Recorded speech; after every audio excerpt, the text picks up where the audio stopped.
Essa igreja a qual nós conhecemos, que fez essa misturança de política e religião e política, eu já venho avisando há muito tempo que Deus já largou de mão. Inclusive eu uso aquele texto onde diz que quando Deus quer tratar alguém, ele deixa o cara, ele dá liberdade para o cara se envolver nas suas próprias paixões.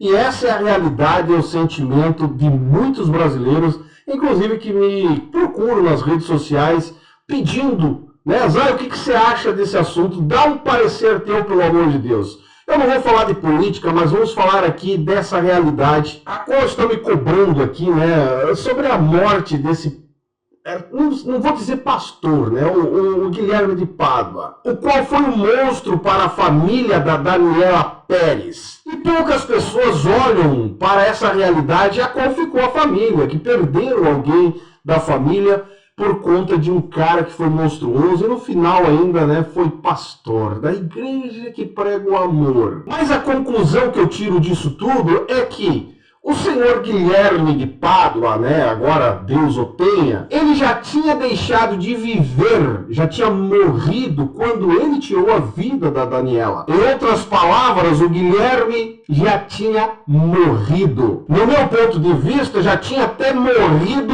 antes de tirar a vida da Daniela. E aí você acha, não, mas ele pagou pelo crime, ele pagou, Zay, todo mundo tem a segunda chance. A questão é que ele continuou morto pagando pelos seus atos. Resumindo, foi uma morte durante a vida que ele teve. E o pior é que morreu ainda mais depois que se tornou um pastor. O problema é que não quis aceitar a realidade e achou que com o título de pastor a qual ofereceram a ele conseguiria dar a volta por cima, voltar a viver, mas a verdade é que ele continuou morto. Até parece que esse cidadão gostava de flertar com a morte constantemente. Agora falando da realidade, ontem foi o dia da sua morte mais humana, uma morte mais honesta, porque entre o seu nascimento e a sua morte honesta foi verdadeiramente trágico, deprimente a sua trajetória pela terra, inclusive até o anúncio da sua morte pelo seu pastor estimado foi uma verdadeira piada. Em outras palavras, um anúncio teatral, nítido nas palavras e da maneira que foi colocado à exposição da sua verdadeira morte. Lembra do ladrão lá na crucificação de Cristo? A sorte desse ladrão é que ele encontrou Cristo e não os evangélicos de hoje em dia, porque senão a história seria parecida com a do Guilherme de Pádua. E a única coisa que o ladrão da cruz pediu foi: lembra-te de mim quando entrares no teu reino. A verdade é que ele encontrou Cristo e não os cristãos.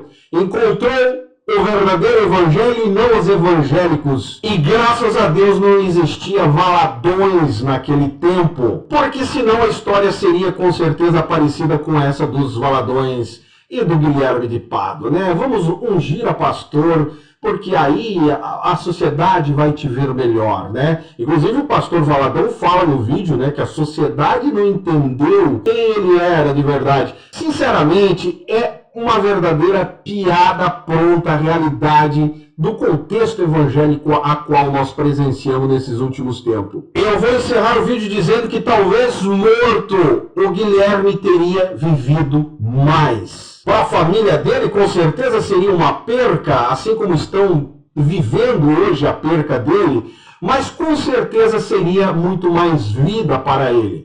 Ô Zay, mas até o ladrão teve chance, por que ele não teve? Há uma diferença muito grande de realidades e de propósito, até porque Guilherme nunca mostrou arrependimento dos seus feitos cruéis a qual cometeu. Sempre saía pela lateral dizendo: eu cumpri a minha pena. Outra mentira inventada, porque nós sabemos que não cumpriu a pena. Inclusive o próprio pastor dele, na hora sorridente anunciando a sua morte, falou que ele tinha cumprido a sua pena e que a sociedade não entendia. Não, ele não cumpriu a sua pena, até porque uma pessoa que fez o que fez, no caso dele, jamais responderia a pergunta: cumpri a minha pena, e sim mostraria arrependimento. É triste, é lamentável a morte de Guilherme de Pádua, mas não a de ontem.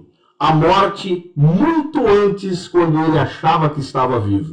A verdade é que quando eu leio ou ouvia as suas respostas dizendo cumpri a minha pena, em outras palavras eu entendia, cumpri a minha pena porque o ato que eu fiz de atrocidade, de maldade monstruosa, não existe pena nesse mundo, principalmente aqui no Brasil. Em outras palavras, é triste a morte de uma vida inteira, até encontrar a morte humana. É triste, é lamentável, mas infelizmente a realidade do contexto evangélico acaba contribuindo para uma realidade de uma vida, de uma pessoa, a esse ponto, a esse nível. Se você não me segue nas demais redes sociais, lembre-se que eu estou diariamente lá no Instagram, também no Facebook. Se você não é inscrito do canal, se inscreve aí embaixo, deixa o seu joinha que é importante, comente também o que você acha. E esse é o canal Falazar, estamos juntos por um Brasil e um mundo melhor, que é só Deus na causa.